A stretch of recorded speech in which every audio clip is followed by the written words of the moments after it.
Remember this Sun Devils team from last year that couldn't close games? Yeah, they can do that now.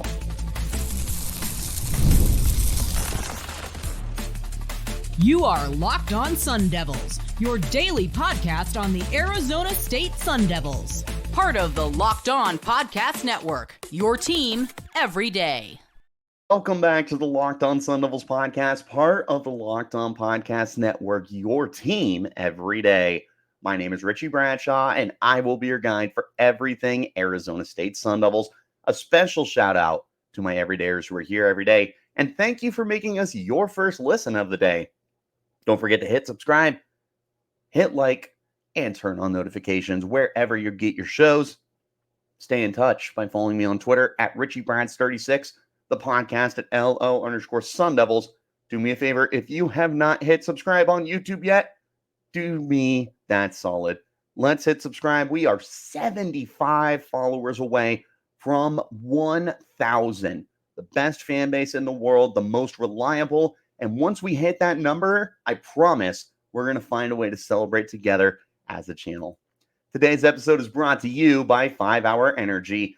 Go to 5hourenergy.com. That's the number 5hourenergy.com. Use my promo code LOCKEDONCFB and get 20% off of your order.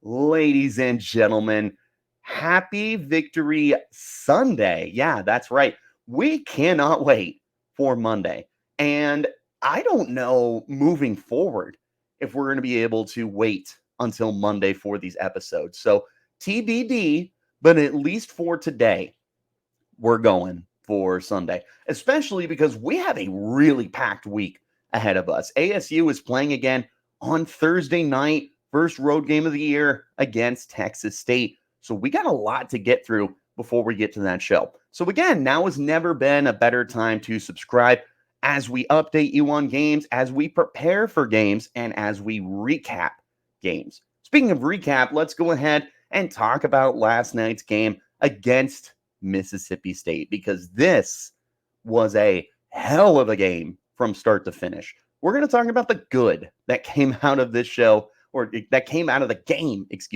to start the show. There was one massive strength in this game. It was the run game.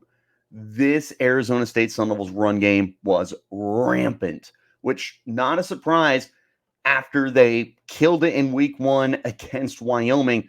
But if you thought that week 1 was good, week 2 was even better.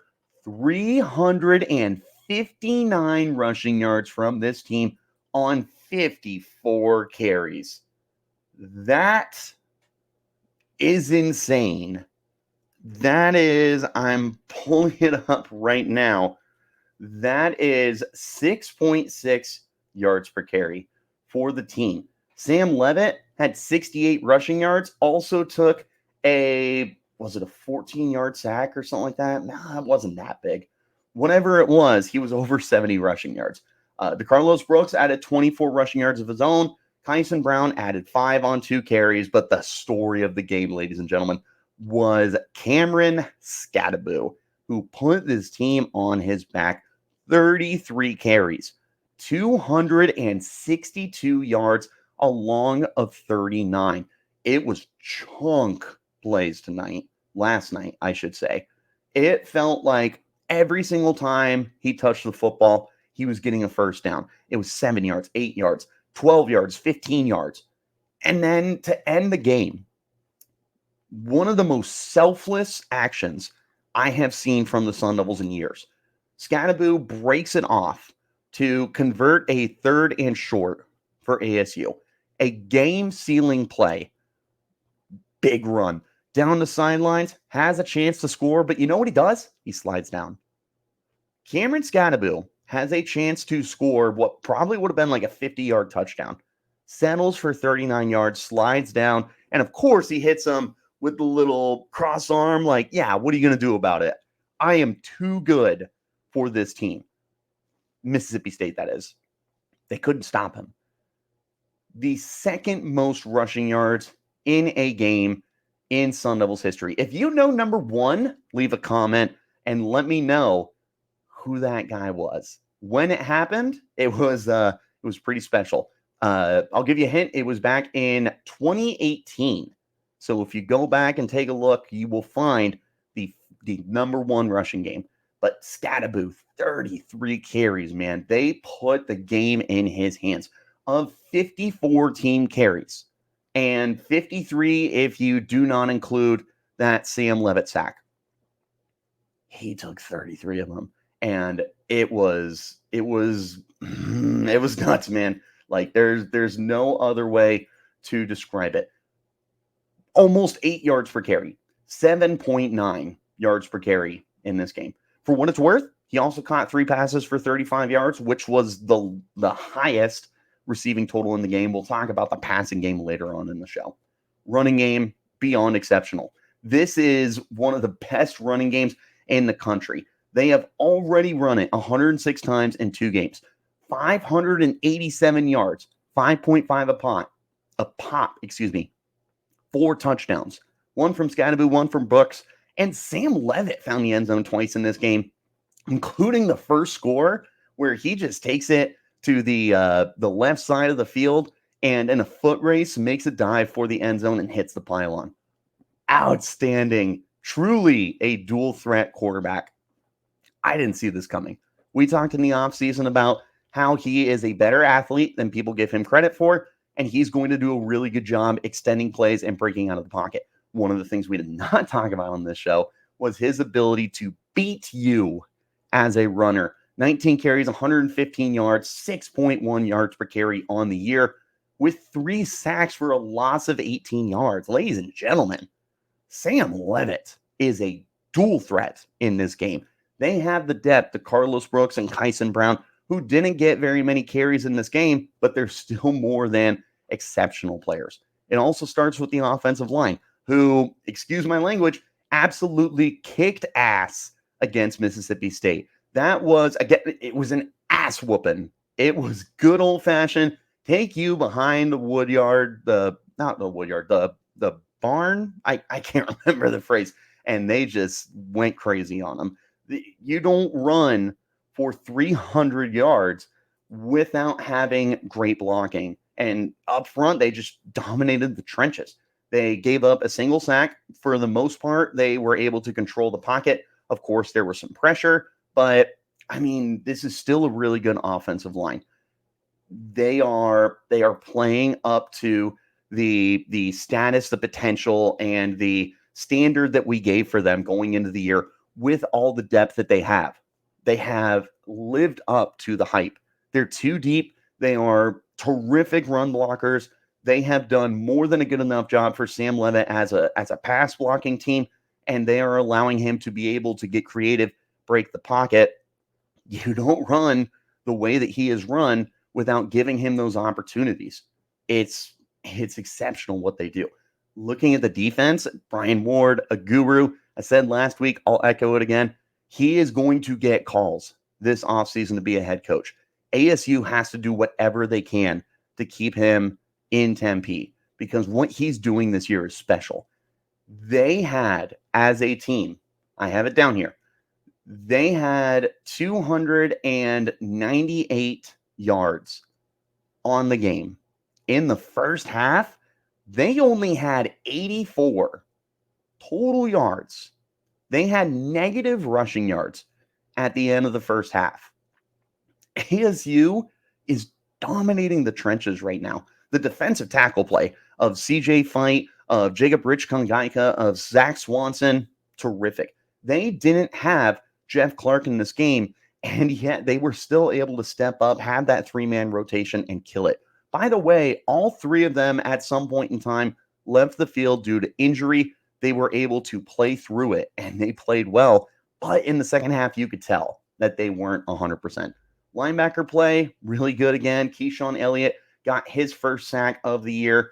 Zyrus Fiaseu was, what's that end up being? Tied for 4th on the team with tackles. He was able to get into the backfield one time for a loss. He split a tackle for a loss. Great play from the linebackers. In the secondary, I thought they had a solid game, especially in the first half. Blake Shapen is good, man. We were no, it wasn't a secret going into this Mississippi State game that the Bulldogs quarterback Blake Shapen was going to be a problem, and finding a way to contain him was going to be difficult. He goes 18 of 28 for 268 yards, 2 touchdowns, which included an 80-yard touchdown pass to Kevin Coleman, which put it within a 1-score game. It was absolutely terrifying when he was able to take advantage. They were able to bring him down 3 times, though. You had 3 sacks in this game. You should have had 4, but they ruled Clayton Smith's takedown where he forced a fumble as a negative run because he was right near the sidelines. And Shapen made a huge mistake, man. Sometimes you just need to take the loss. He's just trying to do too much. He attempts to throw the ball. He ends up barely, it just falls out of his hand. CJ Fight right there, scoops it up. Ballerina walks his way into the end zone. I mean, the balance that he had to stay up. He extended the ball out. You're sitting there, you're like, that's not a D tackle. That's a freaking tight end or something. He got the big man touchdown. ASU's 3rd defensive touchdown on the year, mind you. They have forced 4 turnovers this year through 2 games. It took them until their 4th game last year to force a turnover. Defense is nuts right now. Miles Rouser, want to shout him out. One of the best players on this defense. He's all over the field, led the team in tackles again with 10, 4 of them solo. Got a half tackle for loss. Shamari Simmons, phenomenal in the slot. 7 more tackles, 4 solo. Got himself a full tackle for loss. Xavion Alford, 6 tackles, 1 solo. Your top 3 tacklers on this team were 3 safeties, with Simmons dominating the slot. They're doing so good. Javen Robinson had some good coverage in this game. Keith Abney had some good coverage in this game. They were playing without LT Welsh too. So down one of your top 3 corners, these guys stepped up. It's insane how great this defense has played this year. And we said all offseason, this defense was better than given credit for last year. They were better than the statistics that we saw. They played tough. They were just left on the field a lot. Well, guess what? Now that the offense is able to pick up their slack, the defense is going to kill it. They absolutely I can't think of what I want to say. Limited. There we go. It's not that hard, Richie. They limited everything Mississippi State wanted to do in the first half. They couldn't run it. They couldn't pass it. They couldn't keep shaping up right. Second half, Mississippi State made adjustments, man. Call it as it is. Mississippi State was absolutely a completely different team in the second half. We're going to talk about what happened in the second half and why ASU has a lot of work to do if they want to be better moving forward in just a moment. This is the Locked On Sun Devils podcast, part of the Locked On Podcast Network, your team every day.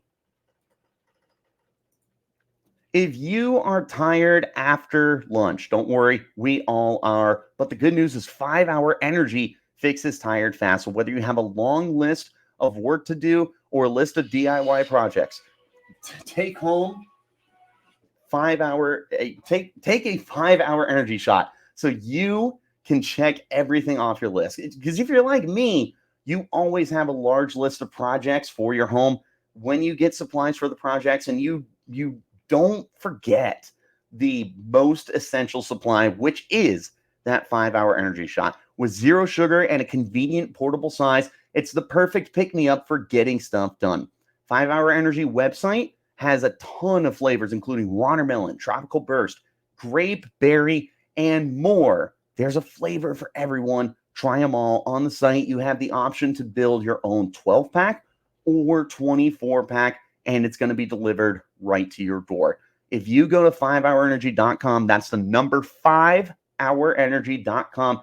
Get some 5 Hour Energy product today. You can use my promo code LOCKEDONCFB to receive 20% off your order. Keep in mind, this offer is only valid till September 30th on one order and cannot be used with other promotions. The code is not good on subscription orders. Again, go to 5hourenergy.com. That's a number 5energy.com. Build that 12-pack, build that 24-pack. Use my promo code LOCKEDONCFB. Get 20% off your order. Go to 5hourenergy.com today. Wherever you get your shows, hit like, hit subscribe, turn on notifications so you get that update when we post new content. A special shout out to my everydayers. I appreciate you guys more than you know. Thanks for making us your first listen of the day. And I apologize for my alarm going off in the middle of that last ad read. So thanks for sticking around for that while we talk to you about 5-Hour Energy. By the way, if you're really tired during the day, go to 5-Hour Energy, use my promo code LOCKEDONCFB, build your 12-pack, build your 24-pack, tons of flavors, get yourself through the day. I know you're tired. I'm tired. We're going to talk about the bad that came out of this game. And there was a lull in this game for the Sun Devils. There was absolutely a lot of work to be done in the second half, and it starts with finding a way to play a full 60 minutes. ASU got really comfortable in the second half. They said as much. The players said it in post-game conference. We got comfortable. Kenny Dillingham said in post-game conference, we got comfortable. This team was doing so well in the first half. They were dominating on defense. They did whatever they want in the ground game. They controlled the time of possession battle in this game. Over 40 minutes time of possession. When you run the football like they do and your defense is getting stops like they do, typically you're going to win that. However, this game quickly got out of hand. ASU blew a huge lead that they built up in the first half. They were up 27-3 in the second half, and they blew it. They allowed 20 points in the second half. They only scored 3. This ends up being a 7-point game for a team that was up 3 possessions. And I'm not saying you should have won by 3 possessions, but you should have won a little more comfortably than this. It shouldn't have been a 7-point game. Should have been a 10-point game, which, by the way, is what I predicted. But that wasn't to be. ASU has got to play better. They have got to play a full 60 minutes because when you get comfortable, this is the stuff that happens.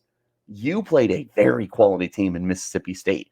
They might not be Georgia. They might not be Alabama, but they are not one of the bottom dwellers in the SEC.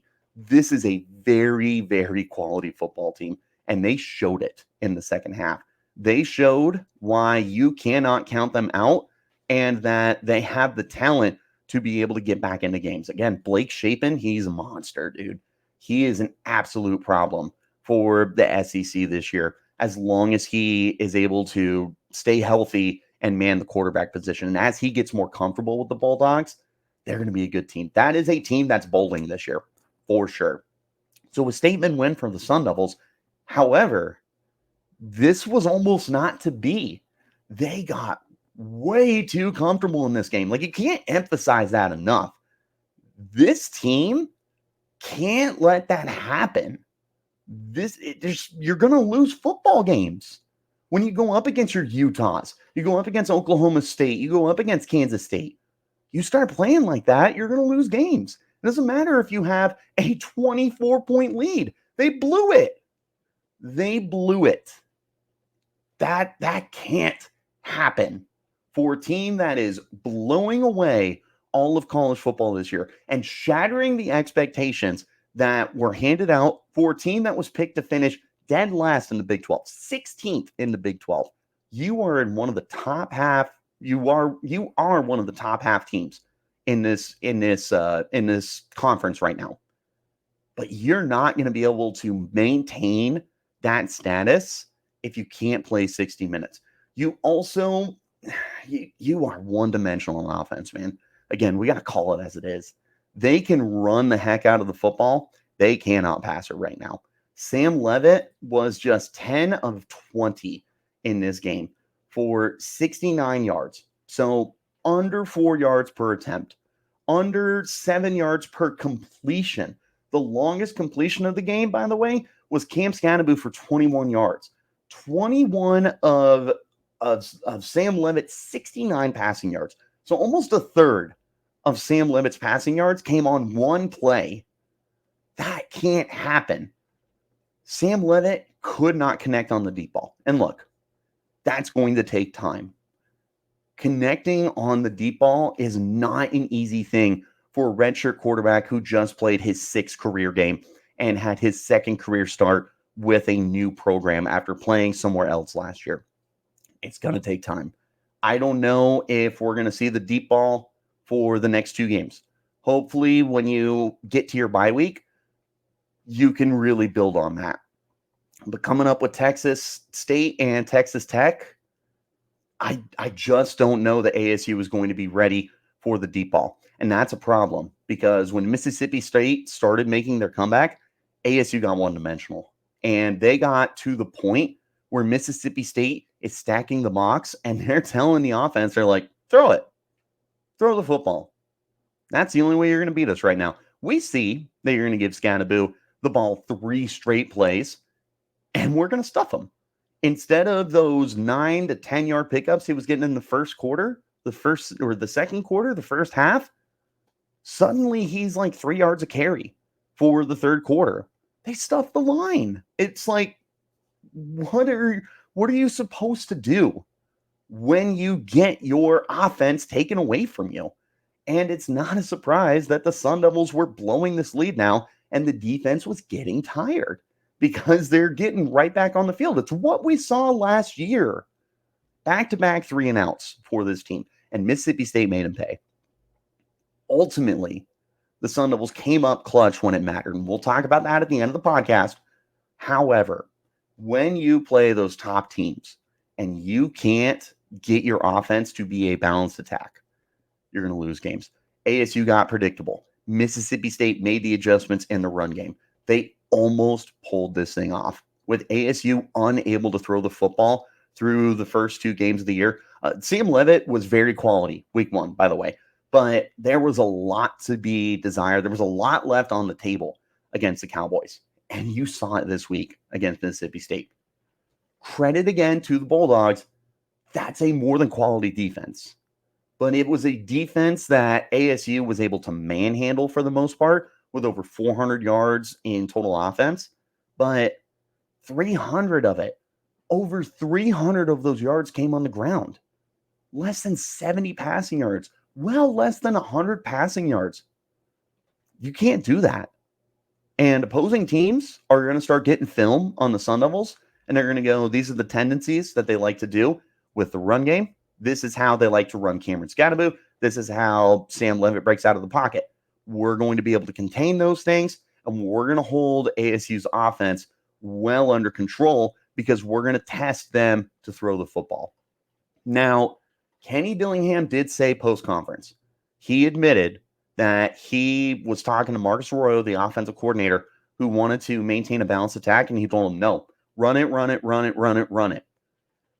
That, as Dillingham described it, threw Levitt off a rhythm. When you take your quarterback and you do not allow them to continue to kind of get things going, you're going to regress. And Sam Levitt, although he had 20 attempts in this game, ASU ran the ball 54 times. Last week, comparatively, it was almost a 50-50 split. And not a surprise, Sam Levitt tossed 200 yards. Sam Levitt tossed 2 touchdowns because ASU was balanced. So yeah, the run game exploded this week. However, you paid for it in the passing game because Levitt was not able to get going. When he's just handing it off, suddenly he's asked to start throwing the football. It's going to be an adjustment for any quarterback. It's just like, unless you're in the fourth quarter and you're up 20 points and you're trying to drain clock, you still need to have a balanced attack. Sam Levitt shouldn't have attempted the ball only 20 times over 60 minutes. I'm not saying he needed to attempt it 40 times, but they really limited him. And a lot of those attempts came in the second half where Sam Levitt is used to handing off the football to Cameron Scannaboo. It's just a balancing act. It's a balancing act that ASU is going to need to get right moving forward. They're going to be fine, but there are serious adjustments that need to be made moving forward to win more games. We're going to talk about takeaways in just a moment with everything that went right, everything that went wrong where to go to next. And of course, with a victory episode, we got some game balls to hand out. So I'll see you guys in just a moment. This is the Locked On Sun Devils podcast, part of the Locked On Podcast Network. Your team every day. Sandals, sunscreen, snacks for the kids. What do they have in common? Well, you're probably getting a lot of them right now. Don't stress about the cost, though. Use Ibotta and get cash back for all your purposes when you stock up on your essentials. Ibotta is a free app that lets you earn cash back every time you shop. Earn hundreds of items, tons of points, from groceries to beauty supplies, even toys. You make sure you're beating inflation no matter what you're purchasing. The average Ibotta user is going to make back $256 a year, which can cover the cost of an entire shopping trip. Maybe you can get that flight that you've been eyeing, go out to a fancy dinner that you've been craving. Other apps, they're going to give you points that don't amount to much. With Ibotta, you earn cash back that you can withdraw from your bank account, whether that's PayPal or even gift cards. Simply add offers in the app, upload your receipt, and voila, the money is yours. You can save on over 2,400 brands. Shop at over 1,000 retailers, including your favorite grocery stores, Lowe's, Macy's, Sephora, Best Buy, and more. It's time that you join the 50 million users who use Ibotta to earn cash back every time they shop. Right now, Ibotta is offering our listeners $5 just for trying Ibotta and using the code LOCKEDONCollege when you register. That's all one word, all caps, Locked On College. Go to the App Store or Google Play Store, download the free Ibotta app, and start earning cash back. Use my promo code Locked On College. That's Ibotta, IBOTTA,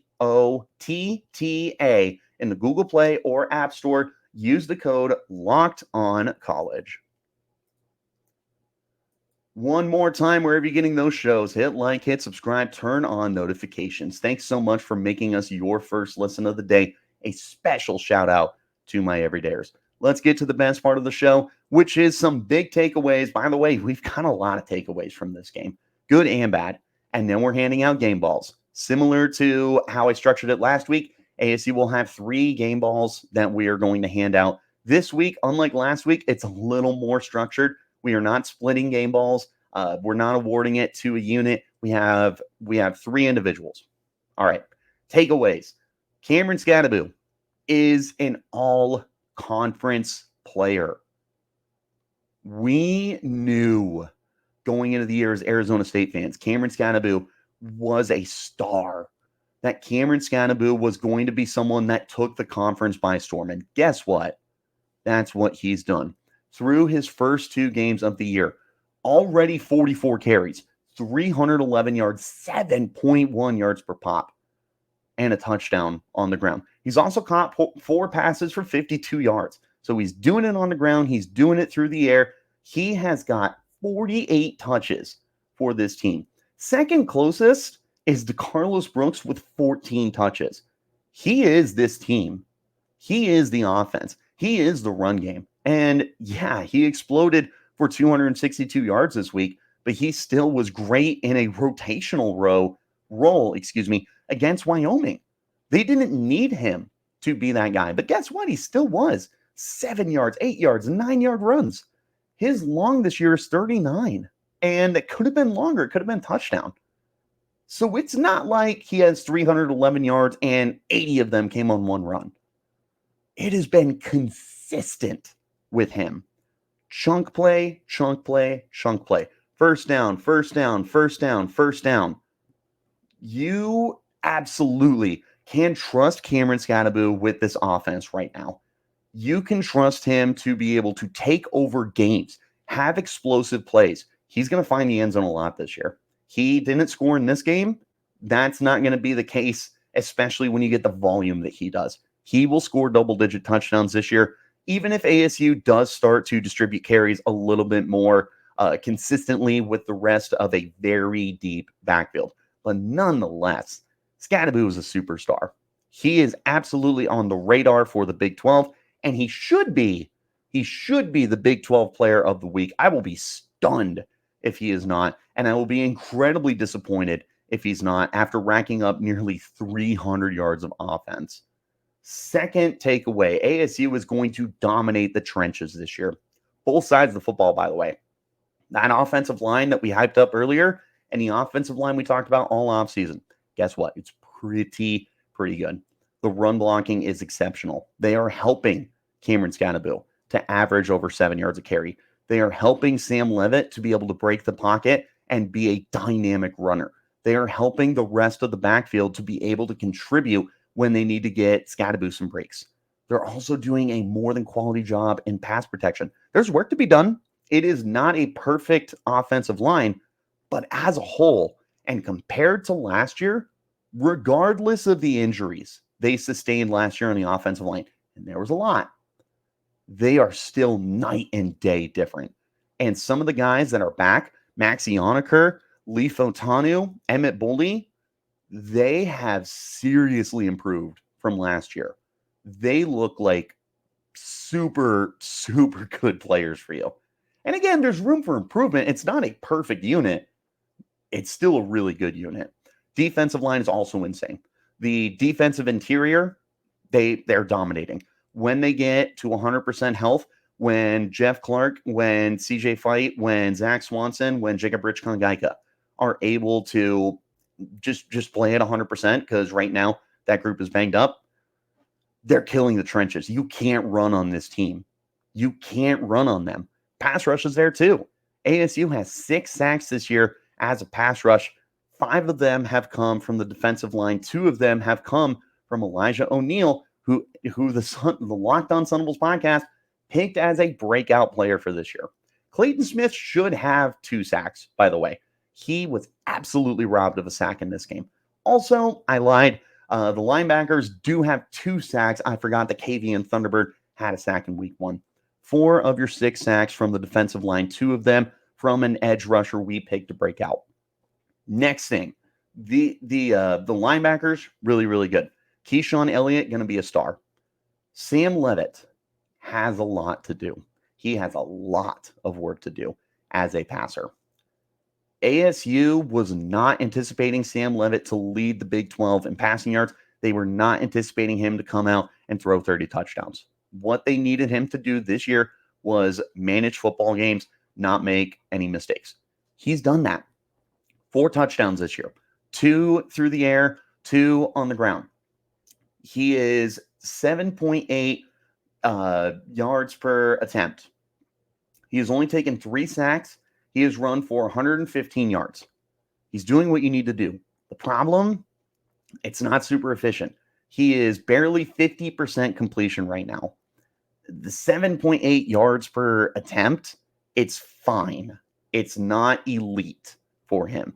Of his 327 passing yards, he had a 68-yard touchdown. So the numbers inflated a little bit. They have got to get better through the air. He had less than 100 passing yards in this game. That can't happen moving forward. I don't care if the run game goes over 300 again. You need Levitt to be able to toss 150. You need Levitt to be able to make sure that if a team wants to come up and play 7 guys in the box, that he can pass the ball down the field.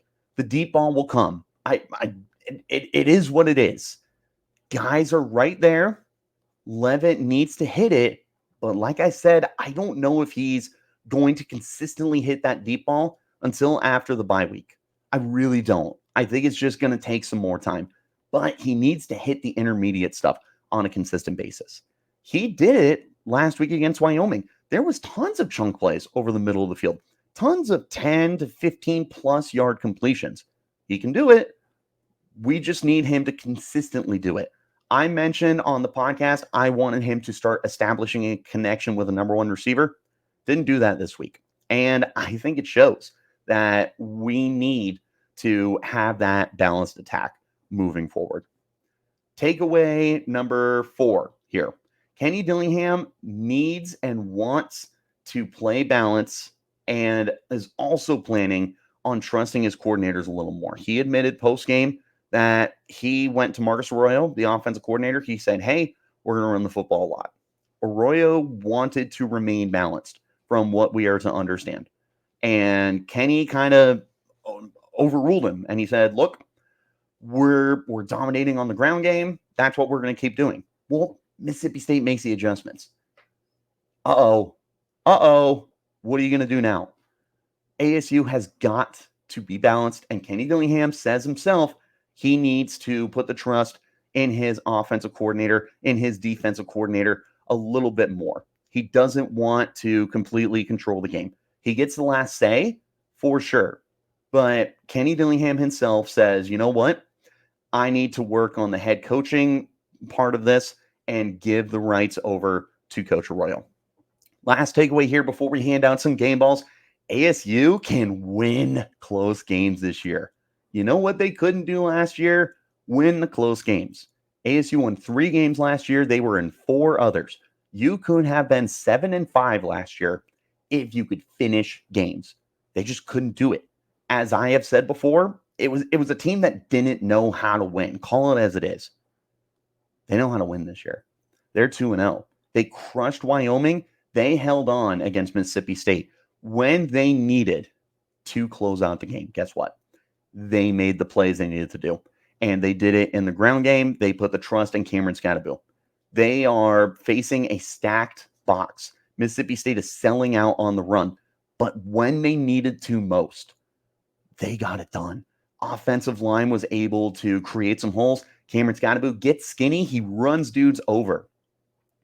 When it mattered most, the offense stepped up.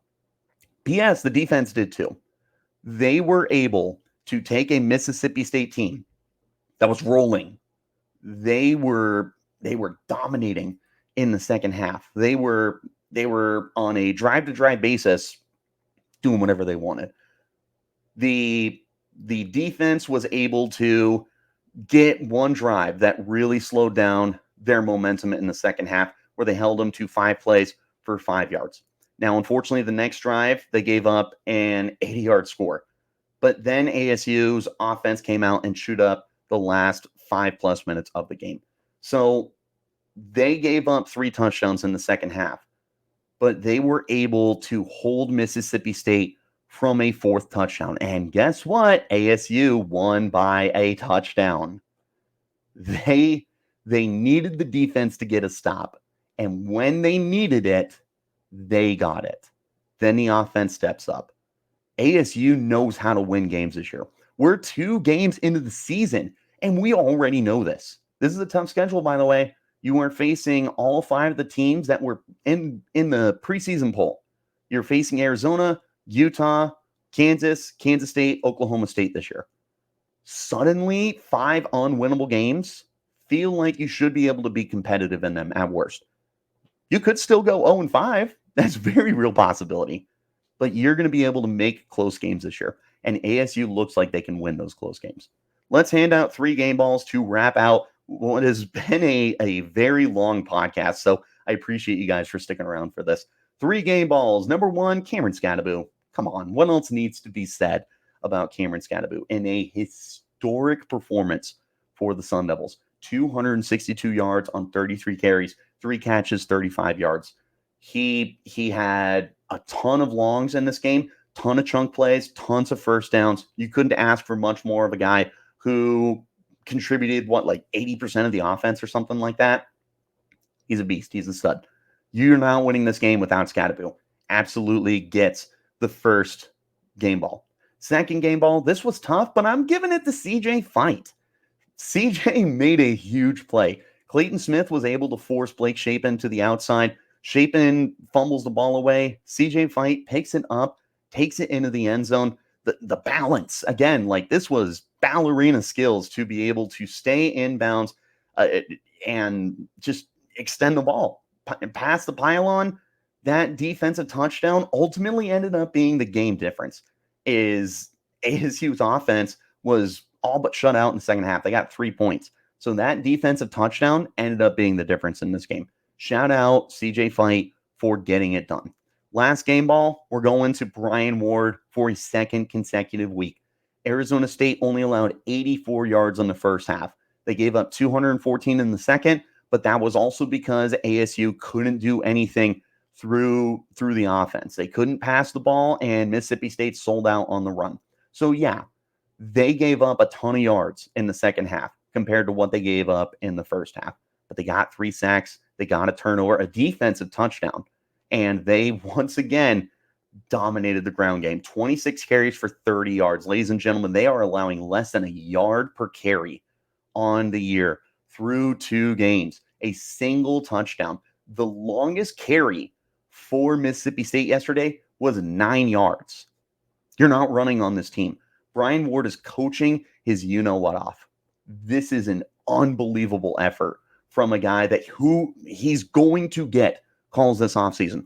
Whether it's another power forward program that wants to promote him, or it's a team that wants to make him their head coach. So until then, we're going to enjoy everything that Brian Ward is doing, and he's going to get a second game ball. That is going to wrap up a 40-minute podcast for the Sun Devils. We had lots of good, we had lots of bad, we had lots of takeaways, and we were able to hand out game balls for the second week in a row, which I don't remember the last time we did that. So thank you for tuning in to this edition of the Locked On Sun Devils podcast. Wherever you're getting your shows, hit like, hit subscribe, turn on notifications so you get that update when we post new content. Hit subscribe on YouTube. Help us get to 1,000 subscribers. We're going to get there before the end of the month. We are absolutely killing it. The amount of people that are dialed into the show right now is surreal. And I appreciate each and every single one of you for getting us to this point. Stay in touch with everything. Follow me on Twitter, Richie Bradshaw36, the podcast at LO_Sun Devils. One more time, I appreciate you all for tuning in. We will be back again tomorrow. We got to hand out some grades. We're going to look at the offense. We're going to look at the defense. We're going to look at the coaching staff, and we're going to grade this team overall. I will see you there. Till then, you keep it locked right here on Locked On Sun.